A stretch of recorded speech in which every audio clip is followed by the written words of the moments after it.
Nous allons lire le livre des Actes des Apôtres, chapitre 17, et on va lire à partir du premier verset. Ni umwanya munini mwihangane, ni byiza ko twumva ijambo ry'Imana. C'est une longue lecture et soyez patients, il est important qu'on écoute la parole de Dieu. Banyura muri Amfipoli no muri Apoloniya bagera i Tesalonike. Hariho isinagogi y'Abayuda. Nuko Paul nk'uko yamenyereye yinjira muri bo, ajya impaka nabo mu byanditswe ku masabato atatu.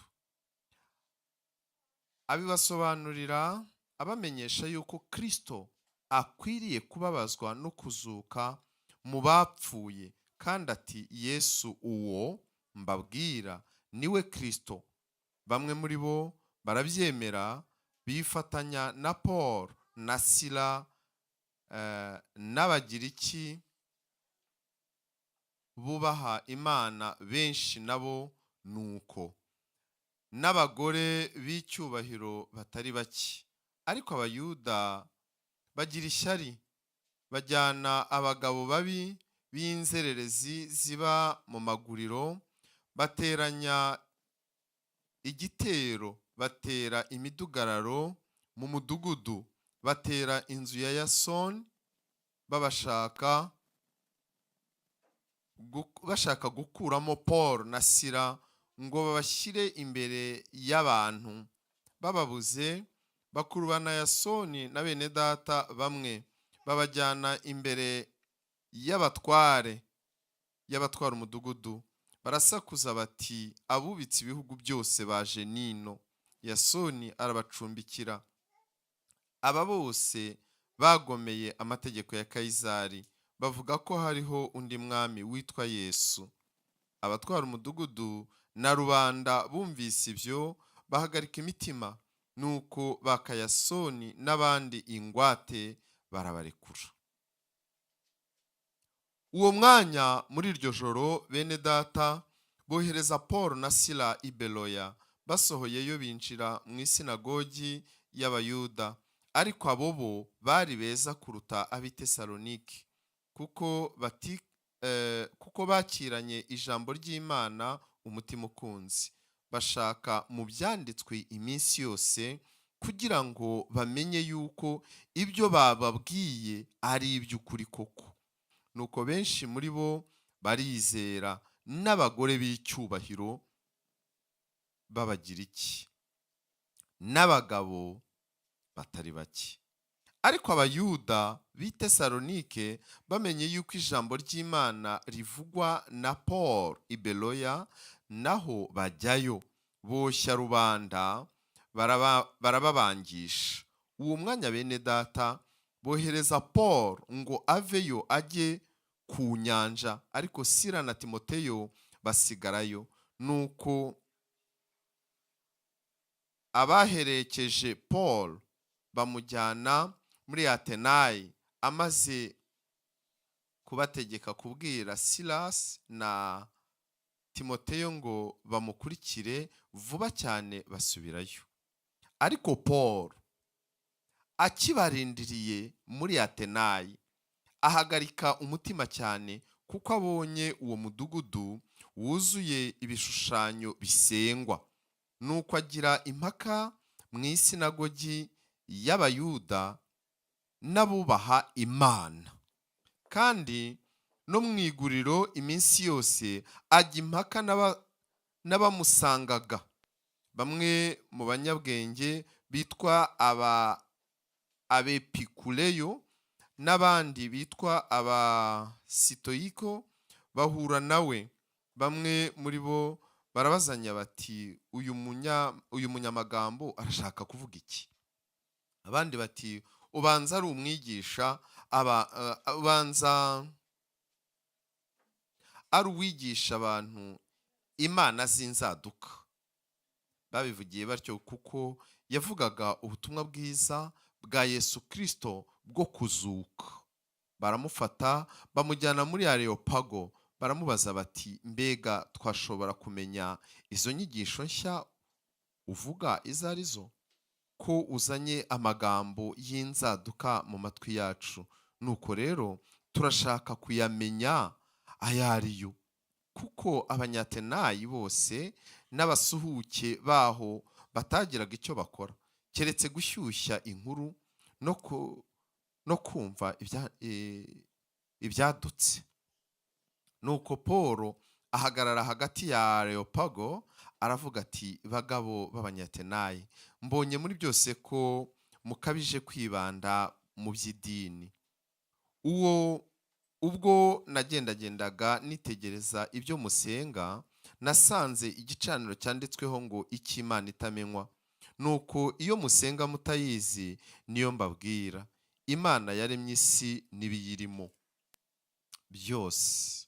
Iyo kuko ariyo mwami w'ijuru n'isi, ntiba mu nsengero zubatswe n'abantu, kandi ntikorerwa n'amaboko y'abantu nk'ugira icyo akennye, kuko ariyo yahaye bose ubugingo no guhumeka n'ibindi byose, kandi yaremye amahanga yose y'abantu bakomoka ku muntu umwe, ibakwiza mu isi yose. Ni nayo yashyizeho ibihe by'imyaka ko bikuranwa uko yategetse, igabaniriza abantu ingabano z'aho batuye, kugira ngo bashake Imana, ngo ahari babashe kuyibona bakabakabye. Kandi koko ntiri kure y'umuntu wese muri twe, kuko ari muri yo dufite ubugingo bwacu, tugenda turiho, nk'uko bamwe bo mu baririmbyi b'indirimbo banyu bavuze bati, turi urubyaro rwayo. Nuko rero ubwo turi urubyaro rw'Imana, ntidukwiriye kwibwira yuko Imana isa n'izahabu cyangwa n'ifeza cyangwa ibuye cyangwa ikindi kibajijwe n'ubukorikori bw'abantu n'ubwenge bwabo. Nuko iyo minsi yo kujijwa Imana yarayirengagije, ariko noneho itegeka abantu bose bari hose kwihana, kuko yashyizeho umunsi wo guciraho urubanza rw'ukuri rw'abari mu isi bose. Izarucisha umuntu yatoranije, kandi ibyo yabihamirije abantu bose ubwo yamuzuye. Bumvise ibyo kuzuka, bamwe barabinegura, abandi bati, uzabitubwira ubundi. Nuko Pawulo ava muri bo, ariko abagabo bamwe bafatanya nawe barizera, harimo Diyoniziyo wo mu Bareyopago, kandi n'umugore witwaga Damari, n'abandi bamwe nabo. Amen. Haleluya. Yesu ashimwe. Nsomye amakuru maremare, ariko ni amakuru akwiriye. Ni byiza ko tugira umwanya wo kumva ijambo ry'Imana. Je viens de lire une longue histoire, mais c'est important qu'on prenne le temps pour lire la parole de Dieu. Muri iki gitabo cy'ibyakozwe n'intumwa, dans le livre des Actes des Apôtres, niho dukura kumenya imyitwarire y'itorero. C'est de là que nous tirons la connaissance de comment se comporte l'Église. Ushobora kumenya uko witwara mu nzu y'Imana utarumvise inyigisho z'ibyakozwe n'intumwa. Tu ne peux pas savoir comment te comporter dans la maison de Dieu si tu n'as pas suivi les actes des apôtres. Ugomba kumenya uko byagendaga. Nous avons besoin de savoir comment ils ont commencé l'œuvre. Niho turebera uko bakorera Imana. C'est eux notre exemple. Niho turebera uko bahanura. C'est eux notre exemple de prophétie. Niho turebera uko babwiriza. C'est eux notre exemple de Niho turebera prédication. imibabaro yo muri Kristo. Et c'est de là que nous voyons les exemples des souffrances Niho en Christ. turebera icyitwa umusaraba. Ou alors ce que veut dire la croix. Niho turebera kuzura umwuka wera. Être rempli du Niho Saint-Esprit. turebera kumva ijwi Ou ry'Imana. alors comment on arrive à écouter, entendre la voix Muri de iki Dieu gihe turimo. dans notre temps moderne. Iki gitabo turagikeneye Nous kukiga. avons besoin de ce livre. Iki gitabo turagikeneye kumva Imana uko ivugira muri izi Nous avons nyigisho. besoin de comprendre comment Dieu parle à travers ses Écritures. Tumaze kumva, ndetse mwese muzi ukuntu Pawulo yatoranijwe.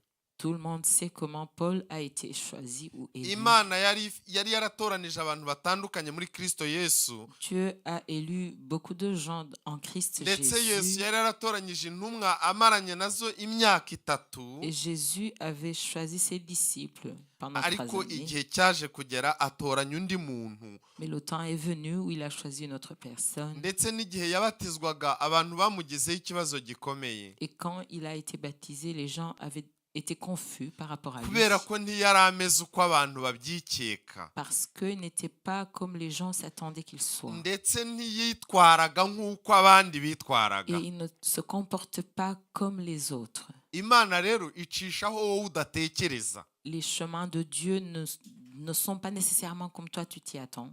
Abantu tujya dukora ibintu bisa n'idini, ibintu by'akamenyero. Imana yacu ntabwo ikorera mu kamenyero. Nous, les humains, on suit souvent la religion, mais notre Dieu n'est pas religieux. Nuko rero irobanura uyu mugabo witwaga Sawuli imugira intumwa muri Kristo Yesu. Alors Dieu a choisi Paul, qui est Saül, et il l'a fait apôtre en Christ Jésus. Umunsi yarobanurwaga bagiye kumubatiza habaye ikibazo.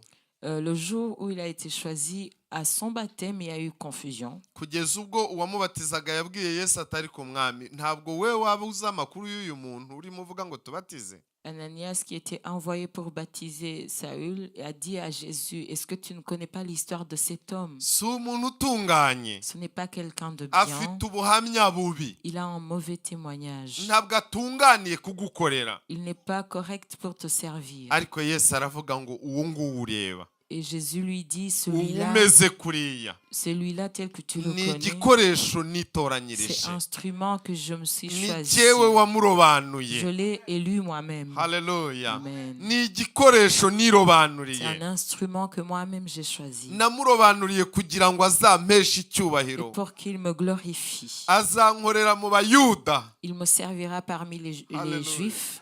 Azankorera mu Bayuda. Il va me servir parmi les Juifs. Azankorera mu Il bami. va me servir parmi les rois. Kandi azankorera no mu banyamahanga. Et chez les païens aussi. Nuko genda umubatize. Va le baptiser. Mu kuri ntabwo Sawuli yari azi ko azakora ibyo byose. Saül ne savait pas qu'il allait servir Ariko l'Éternel. uwamurobanuye yari azi aho Mais azamukoresha. Jésus qu'il a choisi savait où il allait servir. Wowe wicaye hano ukaba wumva wararobanuwe, Si tu es là et que tu es conscient de ton élection, uwakurobanuye azi aho azagukoresha. celui qui t'a choisi sait où tu vas le servir. Wowe wicaye hano ukaba wumva warahamagawe, Tu sais que tu as été appelé de Dieu. uwaguhamagaye azi aho Celui qui azagukoresha. t'a appelé sait où tu vas le servir. Ushobora kuba urimo ukora hano uyu munsi, Aujourd'hui, tu es en train de servir ici, ariko saha gusa. mais ce n'est pas qu'ici seulement. Hari umuririmbyi ujya uririmba ngo saha gusa, hari n'ahandi. Comme les chantres le disent, pas seulement ici, Hari Seigneur. Il n'ahandi. y a un autre niveau. Abakorera Imana hano mwese muhabwe umugisha. Que ceux qui servent le Seigneur ici soient bénis. Ariko hari n'ahandi Yesu Mais ashaka no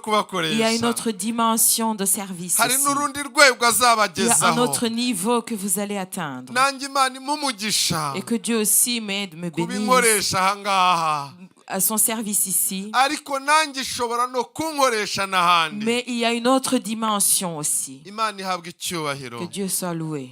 Kuri iyi nshuro rero, Et à l'histoire d'aujourd'hui, amaze kurobanurirwa gukorera Imana, quand il a été choisi pour servir Dieu, Imana iramwitegereza ibona hari ahantu ishaka kumukoresha. Dieu voulait l'envoyer dans des contrées différentes. Nk'uko twabibonye mu byakozwe n'intumwa 13, Nous avons vu cela dans Actes des Apôtres chapitre yari ari mu 13. itorero ryo muri Antiyokiya. Il était dans l'église d'Antioche. Nuko ngo umwami Imana mu mwuka wera aravuga ngo mundobanurire Barinaba na Sawuli bajye kunkorera. Et le Saint-Esprit a dit, mettez à part Saül et Barnabas Ngo qu'ils aillent me bankorere servir. umurimo mbahamagariye Qu'ils kunkorera. aillent servir à l'œuvre pour lesquelles je les ai élus. Igihe Imana yabaga ngo mubampamagarire ntiyigeze ibabwira aho ibatumye. Et quand l'Esprit de Dieu a dit mettez-les à part, il n'a pas désigné l'endroit. Ahubwo barabasengeye gusa barabihorera. Mais on a juste prié pour eux, on les a laissés Barangije ngo partir. barababwira ngo nimugende uko Imana izabayobora. Et ils sont partis, ils leur ont dit allez comme le Seigneur va Reka vous guider. tugende uko Imana ituyoboye.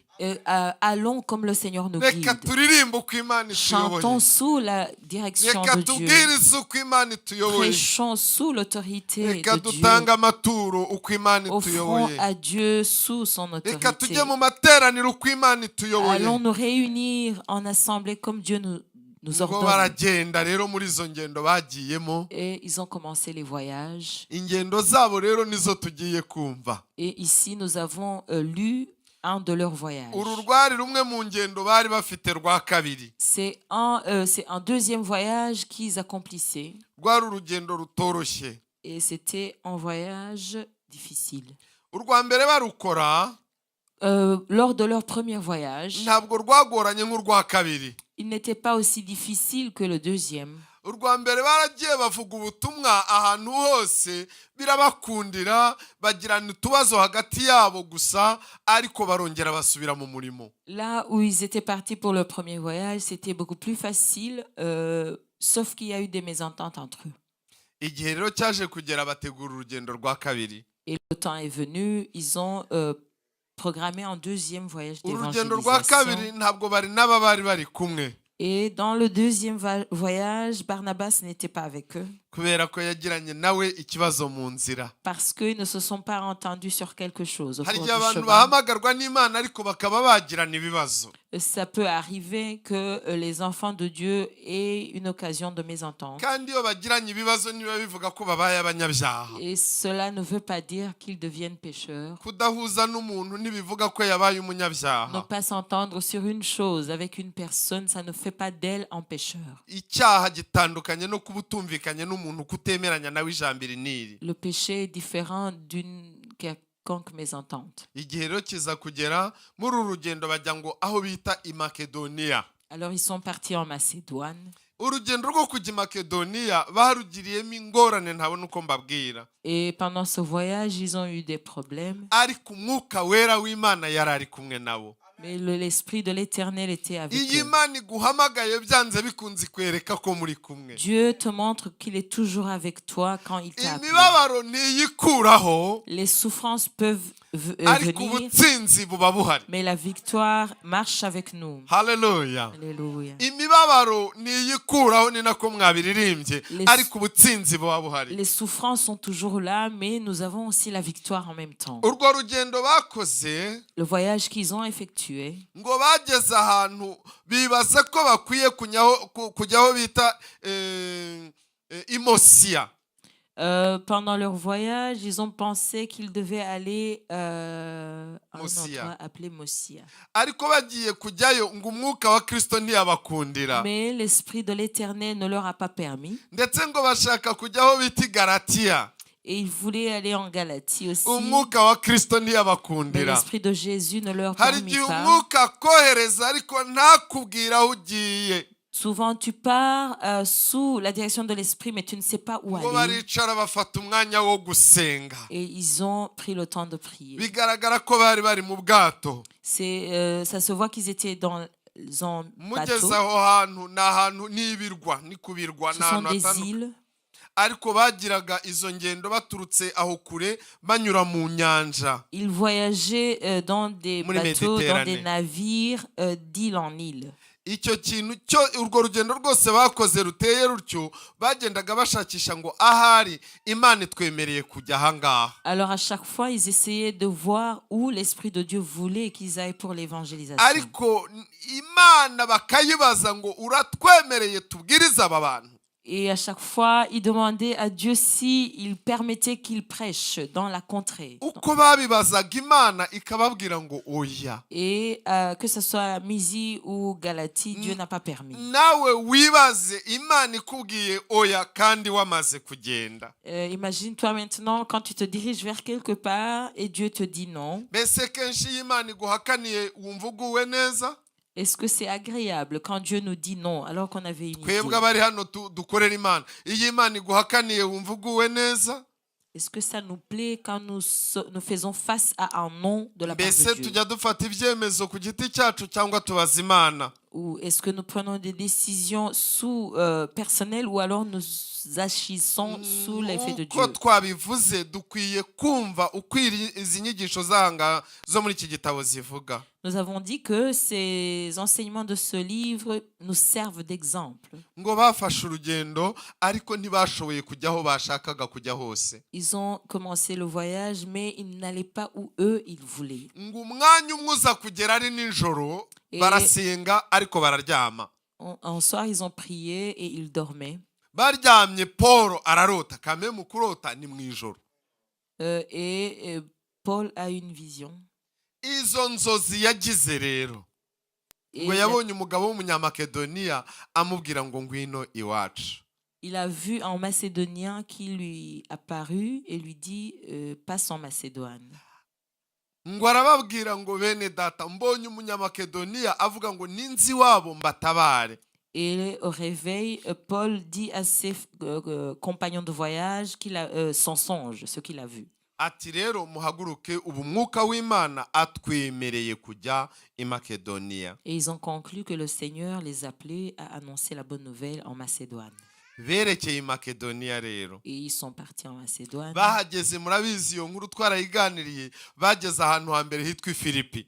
Et en allant à Macédoine, ils sont arrivés premièrement à Philippe. bahageze basanze abantu bakeya gusa ariko ntibashoboye kubwiriza ubutumwa uko babishakaga. Il y avait peu de gens, mais ils n'ont pas pu prêcher la bonne nouvelle comme ils avaient souhaité. bagera ku isoko ryaho, hari ahantu hari isoko. Il y avait un marché. ngo nuko bagiye muri iryo soko ntibyabashobokera kubwiriza. Ils n'ont pas pu prêcher la bonne nouvelle. bamanuka hepfo ku Et kagezi. ils sont descendus vers une rivière. ngo bahasanga abagore bacuruzaga imyenda y'imihengeri, Et ils ont vu imyenda y'icyubahiro. des femmes qui étaient réunies, qui vendaient des habits de pourpre. ngo hari harimo umugore witwaga Lidiya. Et parmi elles se trouvait une dame nommée Lydie. ngo yari yaraturutse mu itorero ryo hakurya aho bitaga iwabo, nyine aho bavuye ni hakurya mu rindi torero ry'Ituatira. Et elle venait d'une autre église de Troas. ariko aza gutura muri aho ngaho nyine mu Bugiriki. Elle est venue de Thyatire pour venir habiter en Grèce. kuko Tuatira iri muri Turuki, ariko Turuki igabana n'Ubugiriki, ni hakurya yaho. Thyatire est en Turquie et Macédoine est en Grèce. igihe rero cyaje kugera ngo umwuka wa Kristo akomanga ku mutima w'uwo mugore ngo yite ku magambo Paul yavugaga.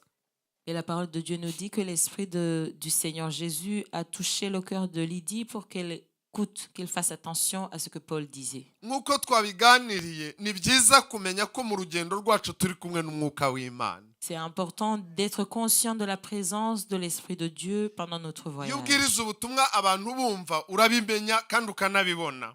Quand tu prêches la bonne nouvelle, tu peux voir qu'elle a l'effet sur les personnes qui t'écoutent. kandi n'ababwirizwa ubutumwa hari igihe baba bari aho ariko bahari gusa batarimo kumva ibyo uvuga. Ça peut arriver aussi que les gens qui écoutent le message soient juste là sans être touchés. Paul rero mu bintu byamunejeje yaromaritse ko muri abo bari aho harimo nibura umwe urimo kumva. Et Paul a pu voir que parmi ceux qui étaient présents, Dieu a touché le cœur de abamenye quelqu'un. neza ko umwuka w'Imana ari kumwe nabo. Et là, il était sûr que l'Esprit de Dieu était avec eux. nuririmba ukabona ntibikora, jya umenya ko uri muririmba gusa. Si tu chantes et que tu vois pas d'effet, sache que tu chantes seulement. nubwiriza ukabona uravuga gusa bigatakara mu kirere, ujye ubanza ubaza hari ese Mana koko ni wowe. Il est important de demander à Dieu à chaque fois qu'on sert le Seigneur si on le fait sous kugira ngo l'autorité umenye de ko l'Esprit. ibyo ukora urimo ukorana n'umwuka w'Imana. Pour être sûr que nous travaillons avec l'Esprit de Dieu. niwicara mu rusengero ukaza gutaha uko waje, ujye umenya utari ko nateranye cyangwa nari nigiriye hariya ahantu gusa. Ou c'est la même chose avec les réunions quand on vient à l'église. Jyewe Imana yangendere ndaha mu rusengero. Dieu m'a visité pendant que j'étais igihe abaririmbyi baririmbaga nasomaga aya magambo. quand les chorales chantaient, j'étais en train de lire. namerewe neza cyane mu kumva aya magambo n'indirimbo kuko byahuraga. Et les chansons qu'on chantait et les paroles que je lisais parlaient de la même chose. ndashima imana ko yateranye natwe hano Et je hantu. remercie l'Éternel qui s'est réuni avec nous aujourd'hui. Imana ishobora guterana n'abantu ariko bamwe ntibabimenya abandi bakabimenya. Dieu peut être dans une assemblée, mais certains sont conscients, les autres pas. Bamwe bakumva ikiganiro gusa cyari kirimo kuba cyangwa ibikorwa byabaga ariko abandi bakumva Imana. Ça peut arriver que certaines personnes regardent les choses comme la religion, mais les autres sentent la présence de Dieu. Turaza kubyumva hano muri iri jambo twasomye. Et c'est aussi repris dans l'histoire que nous avons lue. Ijambo ry'Imana riratubwira ngo ari aho ngaho amaze kuvuga ayo makuru yavugaga uwo mugore arakizwa. Et la parole de Dieu nous dit que la femme qui s'appelait Lydie a reçu le Seigneur. Iyo umuntu rero amaze gukizwa amera nk'umusazi. Et quand une personne reçoit le salut, elle change complètement. Ahinduka uwundi muntu mushyashya. Il devient une autre personne. Atekereza ukundi kuntu. Et ses pensées changent Avuga aussi. ukundi kuntu. Il change aussi son langage. Ndetse hari n'igihe bigaragarira abamureba. Et les gens qui voient la personne le remarquent. Uwo mugore yahise ababaza ngo niba mubona ko mfite kwizera. Et la femme a dit, si vous voyez que j'ai la foi, Nimumbatize. entrez dans ma maison et Niba baptisez-moi. undeba ukabibona. Si tu vois que je Niba crois, ubona koko nahindutse. si tu vois que j'ai changé, Mbatizanya n'abanjye bose. baptise-moi et ma maison. Ngo yahise amubatiza. Il a été baptisé. Reka mbabwire bene data. Iyo Imana ikugendereye urabyimenyera kandi nabo muri kumwe bashobora Quand Dieu kubimenya. touche ton cœur, tu es la première personne à le sentir et les gens autour de toi peuvent le remarquer aussi. Ngo mugore arabatizwa. Et cette femme a été baptisée. Ndetse arabinginga ngo bajyane nawe iwe mu rugo. Et elle a demandé à Paul et aux autres de venir dans sa maison. Bamaze kugera iwe nibwo haje kuba ikibazo bukeye bwaho. Et le lendemain, il y a eu un problème. Iyo nkuru twarayize murayizi. Et nous avons étudié l'histoire. Ngo kugeza ubwo basengeye umuntu wari urimo dayimoni imuvamo bibatera kubafunga. Lorsque Paul et ses compagnons ont prié pour une femme qui avait l'esprit de Python et les gens les ont mis en prison. Babashyize muri gereza rero. Et pendant qu'ils étaient en prison, Hari igihe dufungwa, hari igihe uhura n'ikintu kikakubabaza. ça peut arriver que nous souffrons. None ukibaza utari ko ibi bintu ni ya Mana twagendanye muri uru rugendo yari ibizi ko no gufungwa bishobora gushyika. Et souvent on est confus, on se demande si Dieu était au courant de ce qui nous arrive. Umwana Anike yahoze abiririmba ahangaha na bagenzi be. Annick l'a chanté. Hari igihe ngo sinzi ukuntu yavuze ngo imibabaro izaza ngo ariko ntazarekera aho ngaho gukomeza. Ni indirimbo yavugaga ibintu nk'ibyo ngibyo. Qu'il y a des souffrances, mais on ne va pas, on va continuer quand même le chemin. Reka tubarebe bari muri gereza Paul na Silasi. On va les voir en prison. Ntabwo tugiye gusoma iyo nkuru ariko ndayivugaho gatoya. Je vais parler de l'histoire. Bari muri iyo prison. Pendant qu'ils étaient en prison, Nibwo babonye ko Imana iri kumwe nabo. ils ont vu que Dieu était avec eux. Hari igihe ugera mu kintu cyagaragaraga ko ari amakuba. Souvent, on peut passer par des situations difficiles. Kumbi muri icyo kintu ni Imana igiye kwigaragariza ko ariyo Mais yakoherejeyo. dans les mêmes situations, Dieu va se manifester. Barabafunga neza cyane. Ils étaient en prison. Amaboko n'amaguru. Ils étaient liés des pieds et des mains. Ijambo ry'Imana riratubwira ngo bari muri iyo gereza bararirimba. Et dans la nuit, Paul et Silas priaient et Mu chantaient. mibabaro yabo bararirimba. Dans leur souffrance, ils ont chanté. Muri loué ako Dieu. gahinda bararirimba. Dans le chagrin, ils ont Muri icyo loué gihano Dieu. barasenga bahimbaza Imana. Mais en prison, ils ont prié et loué Dieu. Gusenga kwabo bigera mu ijuru. Et Dieu a entendu. Indirimbo yabo igera mu Et leur ijuru. chant est monté vers le ciel. Ijambo ry'Imana riratubwira ngo Imana yohereza umwuka wayo. Et la parole de Dieu nous dit que Dieu a envoyé son esprit. Ngo haza icyo bita umutingito cyangwa se nyamugigima niko muyita hari. Et il est venu un tremblement de terre. Ngo uwo mwanya iminyururu yari baboshye amaboko irabarekura. Et les liens de tous les prisonniers étaient rompus. Na yari bafunze amaguru ivaho. que ce soit les mains et les pieds, les kandi liens ont ngo été rompus. abaprisoniye bose barafungurwa. Tous les prisonniers ils étaient libérés. kiba kibaye ikimenyetso cy'uko icyo kintu gikozwe n'Imana. Et cela était un signe que c'était fait par Dieu. urugendo rwabo ruba rubonye ikimenyetso cyerekana ko Imana ibashyigikiye. Paul et Silas ont vu que Dieu était Alléluia. avec eux. Amen. biba bigaragaye ko mu mibabaro yabo Imana iri kumwe nabo no muri ibyo bintu Et byose. c'était un signe que malgré les souffrances, Dieu était avec ibyo eux. byandikiwe twebwe ab'uyu munsi Cela a été écrit pour nous aujourd'hui, kugira ngo twige ijambo ry'Imana no kujyana n'Imana mu bisa pour que gutyo. nous puissions écouter, étudier la parole de Dieu et iwe marcher n'akantu avec Dieu. kangana amara uhita uvuga ngo nta Mana ihari Et ugahunga. si tu fais face à un petit problème, tu dis Dieu ne me connaît pas et tu fuis. aba byabayeho se waba uri umunyamasengesho kubaruta? Est-ce que tu penses que tu es plus pieux que Paul et Silas? aba bavuganye na Yesu vis-à-vis barebana imbona nkubone, Eux, ils parlaient avec Jésus kandi yararetse imibabaro ibageraho muri et ubwo il les buryo. a laissés quand même souffrir. twebwe duhura n'akantu gatoya tugahita tubona ko ibyo bintu nta Mana ibirimo. Nous faisons face à un tout petit problème et nous allons décider qu'il n'y a pas Dieu dans cette ariko affaire. nk'uko tumaze kumva ubuhamya hano, Mais comme nous venons d'entendre un témoignage ici, nta na kimwe Imana itadukijije, il n'y a rien que Dieu n'a pas pu faire pour nta na nous. kimwe Imana itatunyujijemo. Dieu nous a fait passer par différentes situations.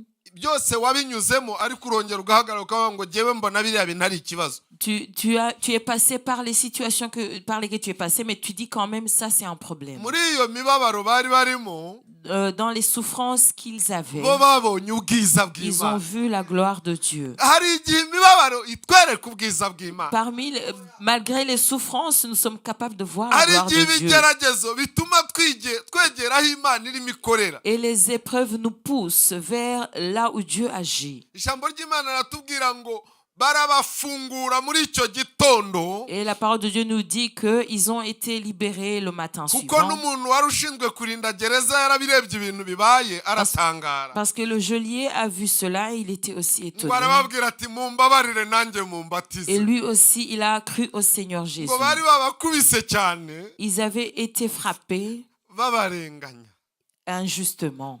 ngo arabatwara ajya kubavura, Et il les a pris chez lui et les a soignés. kandi wenda n'umwe mu bari babakubise. Probablement que lui aussi faisait partie de ceux qui avaient frappé ngo Paul et abasaba imbabazi Silas. arababwira ati mumbabarire ahubwo nanjye mumbatize mere nk'amwe. Et il a cru au Seigneur, il a demandé à être hari igihe baptisé. Imana yemera ko imibabaro yacu iyikorera. Dieu accepte que nos souffrances soient à son service. ngo aba bagabo bamaze kurekurwa, Quand ils étaient libérés, nibwo bafashe urugendo rwo ku Gitesalonike. ils sont partis maintenant vers la Thessalonique. ab'i Tesalonike ngo barabakira. Les Thessaloniciens les ont reçus. ba Paul rero nk'uko mubizi ngo nk'uko bamenyereye binjiraga mu masinagogi bagahita batangira kuvuga ijambo ry'Imana. Comme ils avaient l'habitude, ils entraient dans les synagogues et ils discutaient de la parole de Dieu. ntabwo binjiraga ngo bicare gusa baterane iteraniro. Ils n'étaient pas là juste pour écouter. bashakaga transformation, guhindura ibiriho ngo babemeze Yesu. Ils voulaient annoncer Jésus pour changer ce qui était déjà. akababwira ati musanzwe musenga ariko ibintu musenga sibyo, hadutse Yesu ariho. Il leur disait, vous priez, oui, mais il y a un Jésus qui est venu. muri il est ibyo vivant. musoma nyine niho ari, ariko nimucukumbure mutahure musobanukirwe neza. Vous avez les Écritures et ce Jésus dont nous parlons, il est dans les Écritures. Yesu ari mu byanditswe turamusoma ariko kumutahura ntibyoroshye. Jésus est transcrit dans toutes les Écritures, mais ce n'est pas évident d'avoir l'illumination. kuba twatangiranye iteraniro hano, Pour ceux qui ont commencé le culte avec nous, twasomye Zaburi ya 69 I think so. nous avons lu le psaume 61. nibyo 61. 61. Le psaume 61. harimo umurongo Dawidi avuga ngo umishurire wumve gusenga kwanjye. Reka hagire uyinsomera twumve. Soma twumve. Le psaume 61.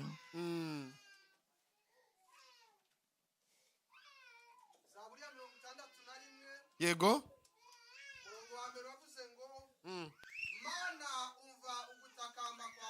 mana umva gutakamba kwanjye, zirikana gusenga kwanjye. Yego, yego, yego.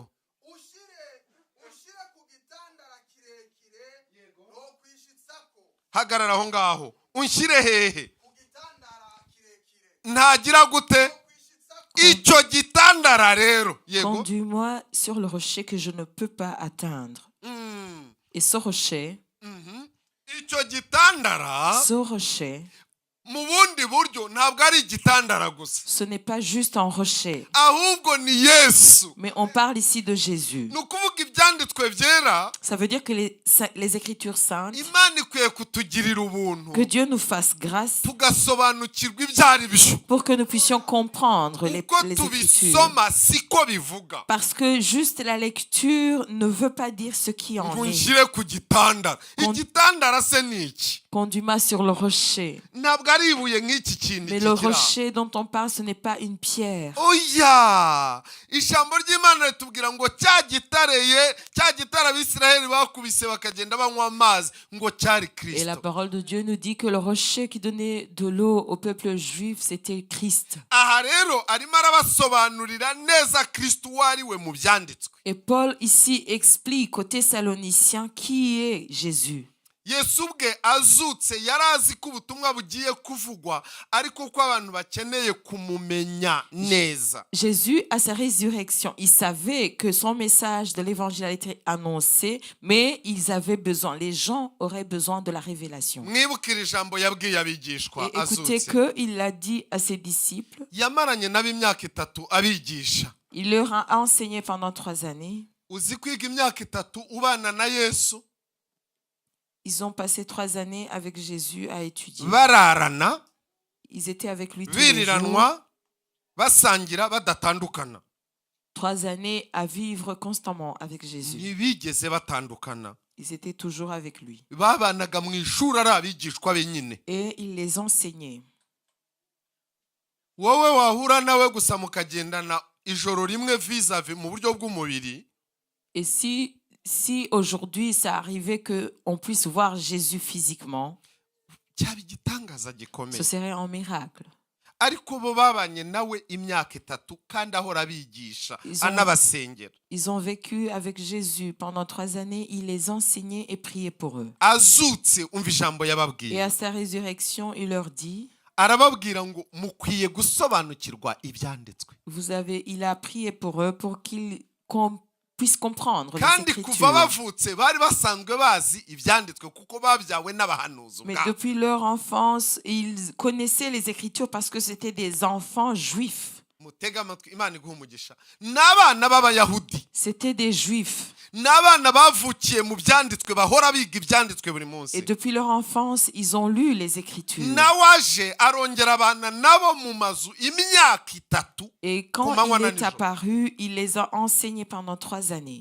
Nyuma y'imyaka 3 azutse amaze kuzuka, Et après sa résurrection, afata ba bandi babigishwa be yari ari kumwe nabo. et il a pris les disciples qui étaient avec lui. Arongera abibasubiriramo, abashaka ko basobanukirwa ibyanditswe. Alors il leur a ouvert l'esprit afin qu'ils comprennent Ngo les abungura Écritures. ubwenge, ubivuze neza. Il leur a ouvert l'esprit Abungura ubwenge ngo basobanukirwe n'ibyanditswe. pour qu'ils puissent comprendre les Écritures. Nyumvira abo bantu yongeye kungura ubwenge uko bari bameze. Il a ouvert l'esprit des disciples qui ont passé Bari 3 ans bafite avec lui. level ihambaye bariho, ariko arongera arabongerera ubwenge. Ils avaient un grand niveau parce qu'ils avaient fait 3 années avec Jésus, mais ils avaient besoin d'être ouverts Harimo d'esprit. rero undi muri bo umeze nkabo, uyu Paul niwe tuvuze. Et Paul aussi faisait parmi des apôtres, des disciples de Afata Jésus. uru rugendo yarageze i Tesalonike kuri iyi Maintenant, nshuro. nous voyons, il est à Thessalonique ici. Iyo binjiraga mu nsengero Et quand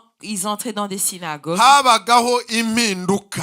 il y avait à chaque fois une transformation, Kugeza changement. ubwo bageze ahangaha hitwa i Beroya babafashe bakavuga ngo abubitse ibihugu mbere y'uko binjira Beroya. Avant qu'ils entrent à Bérée, Ils ont dit ceux qui ont bouleversé le monde. ngo abubitse ibihugu bageze Ceux qui nino. ont bouleversé le monde sont aussi venus ici. Ni ukuvuga ni abantu bahindagura ibintu bakabiha iyindi sura nshya muri Kristo Ça Yesu. veut dire que leur enseignement changeait la façon de voir les gens qui les Inyigisho écoutaient. zabo ntabwo zimeze nk'izindi nyigisho zisanzwe. Leur enseignement était différent des autres religions. Urabisanga muri Mariko ibice bibiri. Et on peut le voir dans Marc chapitre 2. Muri Mariko yabonye abadayimoni, yinjiye mu rusengero asanga ngo harimo abadayimoni, ngo bamubonye barasakuza cyane. Quand il est entré dans une synagogue, les démons qui étaient dans une personne ont crié. Ngo ahita avuga ngo dayimoni ceceka muvemo genda. Et il a fait taire le démon, il lui a ordonné de sortir de l'homme. Ngo abari muri iyo sinagoge bahita bavuga ngo iyi ni imyigishirize y'inzaduka. Et ils ont dit, ça ce sont de nouveaux enseignements. Dayimoni wundi turahorana hano. Parce que les démons sont toujours là. Bari kumwe natwe nta kibazo nta nubwo batubuza guterana. Niko yavugaga.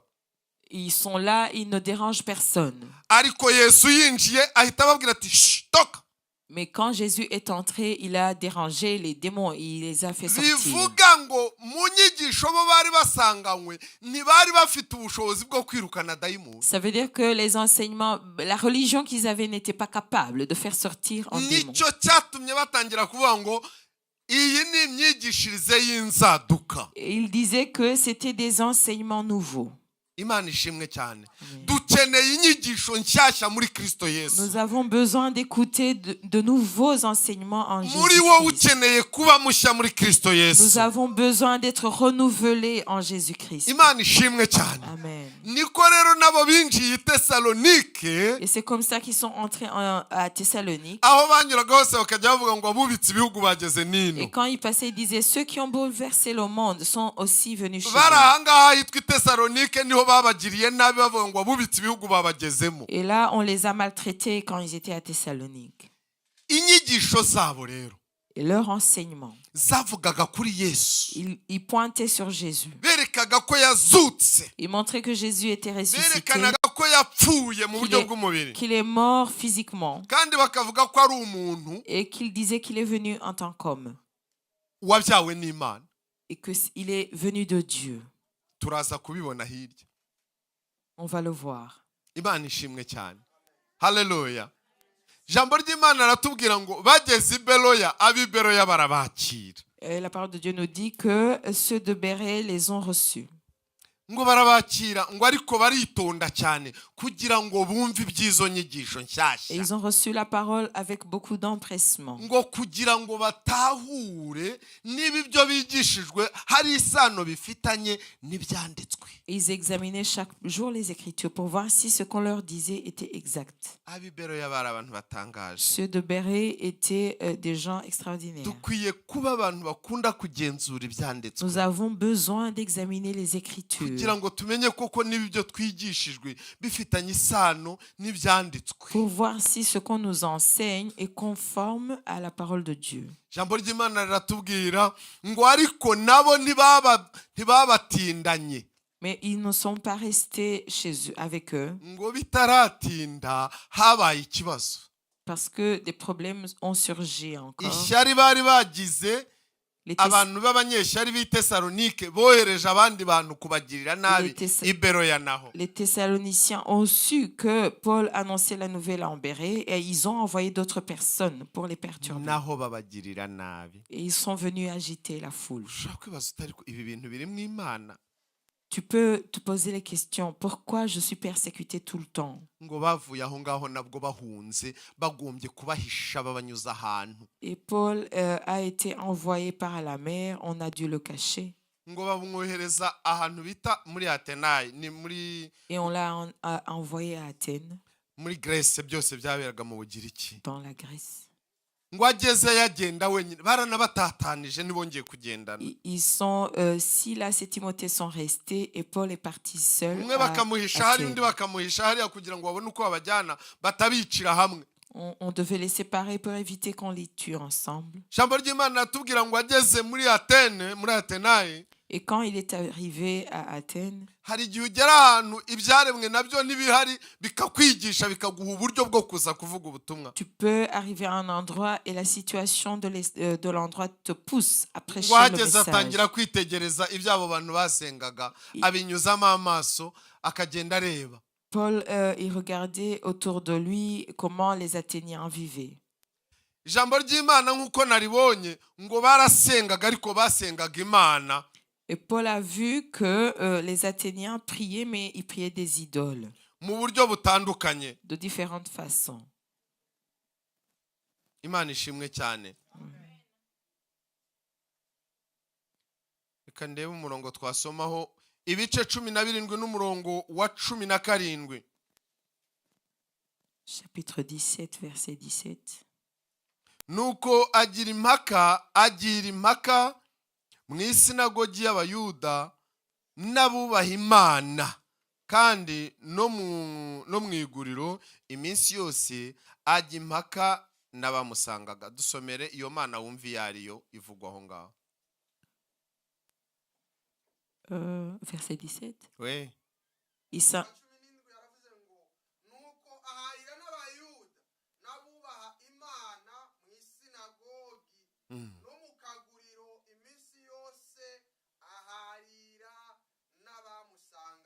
Amen. Soma mu gifaransa twumve. Il s'entretenait donc dans la synagogue avec les Juifs et les hommes craignant Dieu, et sur la place publique chaque jour avec ceux qu'il rencontrait. Aba bubaha Imana nimwitegereza ni Imana yacu. Mwabibonye? Ntabwo ari ibigirwamana bubahaga. C'est notre Dieu. Quand il est entré dans la synagogue, il discutait avec ceux qui craignaient Dieu. Hari abantu bubaha Imana baba bari ahantu ariko bakeneye ko wongera kubakingura ubwenge. Ça peut arriver qu'il y a les gens qui craignent Dieu, mais qui ont besoin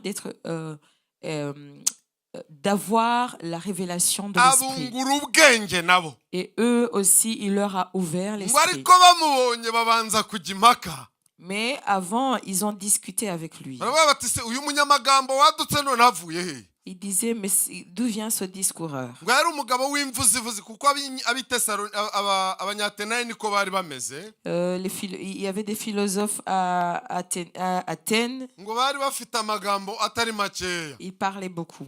Kandi ngo bagiraga ahantu bajya kuvugira amagambo. Et ils avaient un endroit où ils allaient pour parler juste. Bari bafite irigara ryabugenewe ryabo ry'amagambo gusa. C'était un endroit prévu pour qu'ils aillent juste parler. Ariko iryo rigara ryajagamo abanyabwenge ntabwo umuntu winjije yapfaga kujyamo. Et cet endroit, il y allait que des philosophes. Il n'y avait pas les gens abantu bari ku rwego rutoya barumvirizaga ntawe wavugaga. les gens de faible condition n'avaient pas le droit de parler. Nawe rero abajyamo kuko yari umunyabwenge ariko ubwenge bwe sibwo yerekanaga. Paul allait parler avec ces philosophes, mais pas pour montrer son Iyo intelligence. wuzuye umwuka w'Imana Quand tu es rempli de l'Esprit de Dieu, aragushoboza. il te rend capable. Ngo arinjira muri abo banyabwenge. Il est entré parmi les philosophes. Ngo avuze bifuza kumwumva. Quand il a parlé, il voulait l'écouter. Ngo bahita bamuterura. On l'a pris, Ngo bamujyana muri Areopago. on l'a amené à l'aéropage. Icyo kintu cyitwa Areopago ni ikintu bashyiragamo umuntu ugiye kuvuga. C'est une sorte de cabine où on mettait une Kugira personne ngo qui allait bamubaze parler ibibazo pour qu'on lui pose la question, atabacika. pour qu'il ne sorte pas. Bamutegeka aho ngaho dore ko cyagiraga na komite yacyo yari igishinzwe. Il y avait des personnes qui étaient chargées de l'aéropage. Nuko rero noneho bamwe mu bashinzwe icyo gikorwa bamuba hafi ngo avuge bumva banamurebe abandi bamubaza ibibazo. On lui a posé des questions, on voulait l'écouter. Batitangira rero tubwire wamvuze y'amagambo. Toi, le discoureur, dis-nous, Uvuye he? d'où viens-tu? Ayo magambo ni inyigisho z'inzaduka utuzanyemo warebye usanga ntituzi Imana cyangwa tubwire ibyawe nawe. Quelle est cette nouvelle doctrine que tu enseignes? Tu nous fais entendre des choses étranges. Atangira rero ku expose. Et il a commencé à a exposé sa Hallelujah. faiblesse. Alléluia. ababonye amahirwe Et il a eu une opportunité. abamenye neza ko Imana irimo igendana Et il a nawe. vu que Dieu était avec lui. uzi kubona agatuti nubwo bakaguha baguhambiriye Avoir un endroit où parler, même si tu es lié. ngo noneho bose bari bateranye bari imbere Et ye. tous les philosophes étaient là. aravuga ati ngize amahirwe. Et il a dit, c'est une opportunité que Dieu me aratangira donne. arababwira ati nahoze ngendagenda muri quartier yanyu Et là, il a commencé à dire, j'ai parcouru ati votre nsanga ville murasenga bihambaye. et j'ai vu que vous êtes extrêmement religieux. muri abantu basobanukiwe n'ibintu bijyanye no kumenya Imana. Vous comprenez ce qui a rapport à la religion. nabonye Imana musenga ziri amoko atandukanye J'ai rwose. vu, vous avez beaucoup d'idoles, iz'ibiti iz'amabuye iz'izuba. des dieux taillés en bois. yewe muri abantu batangaje. Vous priez vraiment. ariko nabonyemo igicaniro cy'Imana itamenywa. Mais quand j'ai parcouru la ville, j'ai vu un hôtel qui avait une inscription qui dit à un Dieu inconnu. icyo rero cy'Imana itamenywa Ce que vous reverrez sans connaître, iyo alors, musenga mutayizi le Dieu que vous priez sans le niyo connaître, nshaka c'est kubabwira. ce que je vous annonce aujourd'hui. ni umuremyi w'isi n'ijuru. C'est le créateur du ni monde. umwami wa C'est le byose. Seigneur du ciel et de la niwe terre. utuma duhumeka. C'est lui qui nous donne la respiration. ni nayo yanyohereje muri mwebwe. C'est lui qui m'a envoyé vers vous. Hallelujah. Alléluia. Imana ishimwe cyane. Alléluia. niyo izacira abantu bose imanza. C'est lui qui va juger. niba ariho urisoma twumve ahaza kuvuga kuri Yesu. À partir du verset 24. Mhm. Le Dieu qui a fait le monde et tout ce qui s'y trouve, étant le Seigneur du ciel et de la terre, n'habite point dans des temples. yego niba mu mazu yubatswe n'abantu Il n'est point servi par des mains humaines, ntikeneye gukorerwa n'abantu cyangwa ngo bayihe inkunga. comme s'il avait besoin de quoi que ce soit. nta kintu na kimwe ikeneye mu by'abantu. Celui qui donne à tous la vie, niyo iduha ubuzima. la respiration niyo iduha guhumeka. et toutes choses. na byose dukeneye. Il fait que tous les hommes, yakoze abantu cyangwa yaremye abantu. sortis d'un seul sang, komeza usome. bavuye mu muntu, yego habita sur toute la surface de la terre, nibo batuye isi yose. ayant déterminé la durée des temps yego et les bornes de leur demeure. yego Il a voulu qu'ils cherchassent le Seigneur yego et qu'ils s'efforçassent de le trouver en tâtonnant. yabahaye gutura hose ariko ishyiraho imipaka. ishaka ko babona Imana ahari nk'abakabakabye. gukabakaba ni ukugira gute? Tâtonner. itatone. voilà komeza. Bien qu'il ne soit pas loin de chacun de nous. nyamara ntiri kure ya buri wese muri twebwe. Car en lui nous avons la vie, kuko muri yo dufite ubuzima. le mouvement et l'être. Amen. Alléluia. Amen. komeza. C'est ce qu'ont dit aussi quelques-uns de vos poètes qui ont dit de lui nous sommes la race. nk'uko bamwe muri mwebwe ababaririmbyi banyu baririmbye ngo muri yo dufite ubuzima cyangwa turi abana bayo. Ainsi donc, étant la race de Dieu, nous ne devons pas croire que la divinité soit semblable niba à de rero l'or, turi abana bayo ntabwo dukwiye kwibwira ko isa n'ibyo bigirwamana byose. à de l'or, à de l'argent ou de la Zahabu, pierre, ibiti, sculptée amabuye. par l'art et l'industrie de l'homme. yego Dieu, sans tenir compte des temps d'ignorance, yego annonce maintenant à tous les hommes, yego. en tout lieu, iyo Mana wumva rero iyo minsi yanyu yo kushijwa cyangwa yo kushijwa kwacu yarayirengagije. Alléluia. ariko noneho itegeka bari hose kwihana. komeza twumve. qu'ils aient à se repentir, parce qu'il a fixé un jour où il jugera le monde. n'ako kantu rero niko nashakaga kuza kugeraho kagiye gukurikira. yateguye umunsi wo gucira abari mu isi bose imanza. Par l'homme qu'il a désigné. aho niho nashakaga ko mwumva Yesu ni umuntu bavuze. yamuteguye nk'umuntu. mwakumvise ako kantu? Amen. yateguye umuntu izakoresha. iyo Mana yateguye umuntu izacisha imanza. Ce Dieu a prévu un homme par lequel il va juger le monde. ni umuntu. mwabyumvise? C'est un homme. soma twumve. Parce qu'il a fixé un jour où il jugera le monde selon la justice par l'homme qu'il a désigné, ce dont il a donné à tous une preuve certaine en le ressuscitant des morts. Imana ishimwe cyane. Amen. uwo muntu rekera aho ngaho gusoma.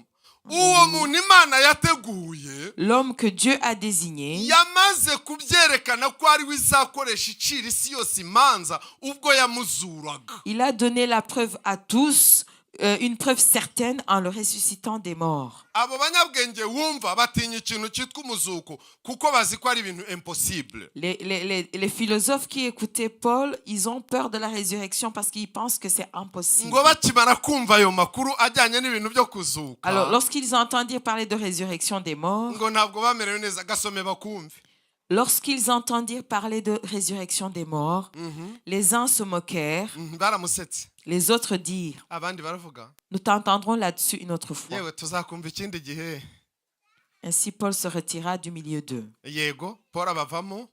Quelques-uns néanmoins s'attachèrent à lui et crurent. Yego, Dénis l'aéropagite, yego, une femme nommée Damaris, yego. et d'autres avec eux. Ngo ariko umugabo witwaga Dionisio wari uri muri ba bandi bashinzwe cya kintu cyitwa aeropage naberekaga. Dénis l'aéropagite. Ngo we yaravuze ati jyewe rero mwabireka ibi bintu mwabikurikira numvise mw'Imana. Il a dit, lui, il a décidé de croire.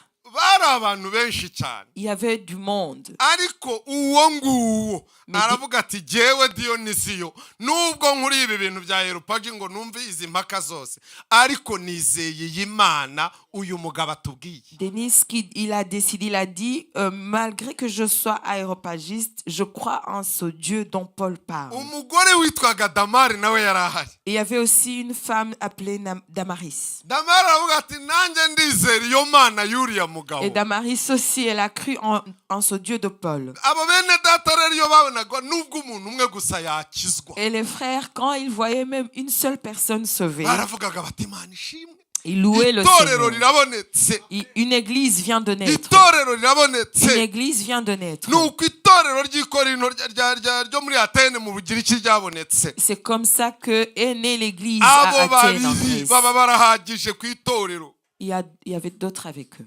Ariko ngo ijambo ry'Imana ratubwira ngo hari n'abandi. Et la parole de Dieu nous dit qu'il y avait d'autres avec eux. Imana idufashe bene data. Que Dieu nous aide, frères et sœurs. Nuvuga ukabona ntibizeye, Si tu parles et qu'il n'y a pas ceux qui croient, ijambo ryatubwiye ngo Damari yaravuze ati jyewe ndakizwa. Damaris a cru.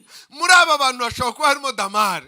Parmi ceux qui se tiennent devant toi, peut y avoir des Damaris. Muri aba bantu hashobora kuba harimo wa mugabo witwa Dionisio Ou batubwiye. alors des Denis. Imana itugirire Que Dieu neza. nous aide. Haleluya. Paul ngo akomeza urugendo rwe. Paul a continué son Ntabwo voyage. yananiwe ubutumwa bwe yavugaga Il n'était pas fatigué bitewe n'ibintu bimuca intege byari biri imbere ye. parce qu'il y avait des embûches à chaque fois. Hari igihe ugera ahantu wakwibuka ko wigeze kubona Lydia akizwa, Tu peux arriver à un endroit, tu es découragé, mais quand tu te rappelles que tu as vu les gens comme Lydie, ukavuga uti mwami ndagushimiye kuri ya mugore Lydia yakijijwe. tu dis Seigneur merci parce que tu as parlé à Lydie et elle a cru. Wagera ahantu wakwibuka wa muprisoniye wasengeye akanabatizwa ukavuga uti Tu es mwami découragé, mais tu te rappelles que tu as prié pour un geôlier uriya qui s'est tuzabana mu repenti. bwami bwawe nawe Tu waramupfiye. dis merci Jésus parce que lui aussi il vivra dans ton Hari royaume. undi mugabo ngo wabatanzeho amafaranga ngo bari bamugiriye nabi, hahandi bakubitiwe ngo ni Yason. kwa Yasoni.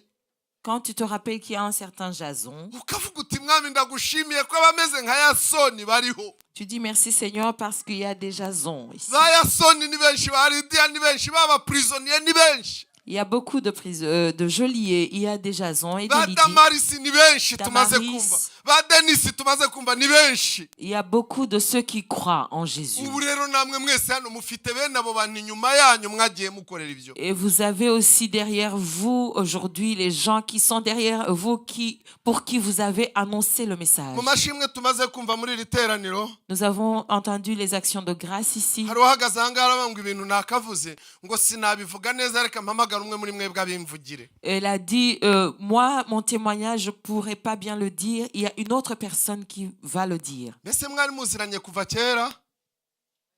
Oya. Ese ntiwumva twakoreye Imana, Imana Nous ihabwe avons, icyubahiro. nous avons servi le Seigneur et que Dieu soit Hari glorifié. igihe ukora ukora ikintu ukabukoreye Yesu udakoreye umuntu, En servant le Seigneur, ce n'est pas un humain qu'on mu sert. myaka izaza icyo kintu kikazakomeza kigakora. Et prochainement, dans les années à venir, l'acte qu'on a Iyi mibabaro y'aba bakozi b'Imana niyo turimo kuvugaho ukuntu yadukijije. aujourd'hui, nous parlons des souffrances des serviteurs de Dieu qui nous ont encouragés. Nabo bakijijwe n'imibabaro ya Yesu. Et eux aussi, ils étaient encouragés par les souffrances de Jésus. Ibyo bintu Yesu abiboherezamo nabo batwoherezamo ibindi Yesu yabashyizemo. Et Dieu leur a envoyé, les a donné du courage, et eux aussi nous encouragent aujourd'hui.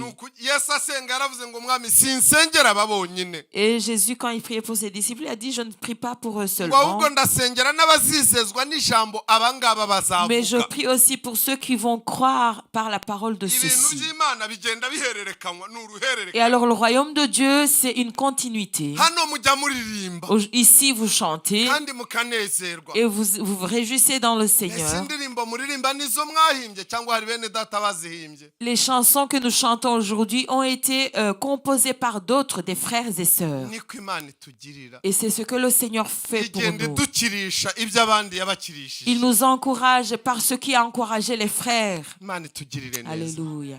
Duhagarare mu myanya yacu dusenge. Nous allons prier, étant debout. Umwanya wo gusoza wageze. Haleluya. Uyu munsi nashatse kuririmba indirimbo yampezemo. Reka dusenge Imana kubw'ijambo tumaze kumva. Abadukurikira ku murongo Imana ibagirire neza. Que Dieu bénisse ceux qui nous ont suivis en Abamaze ligne. kumva ijambo ry'Imana, Imana itugirire neza. Que Dieu nous bénisse à nous qui avons écouté la parole Ndifuza de ko Dieu. Imana iduhindura. Et je prie pour que Dieu nous transforme. Tugire igihe cyo kumva ijambo ry'Imana no guhindurwa naryo. Que nous ayons un temps pour écouter la parole de Dieu et être transformés par elle. Riduhindure. Que la parole de Dieu nous transforme. Ridukorere. Que la parole de Dieu agisse en nous. Ritugire uko Imana Et que la parole ishaka. de Dieu fasse de nous ce que Dieu veut. Ko kuryumva gusa. Pour que nous ne soyons pas des gens qui écoutent Ahubwo seulement, duhindurwe naryo. mais que nous soyons des gens transformés par la Imana parole. itugirire ubuntu. Que Dieu nous fasse grâce. Nk'ubwo yagiriye abo bose tumaze Comme Dieu a kumva. fait grâce à ceux qui nous ont Mu dévancés. izina rya Dans Yesu. le nom de Jésus.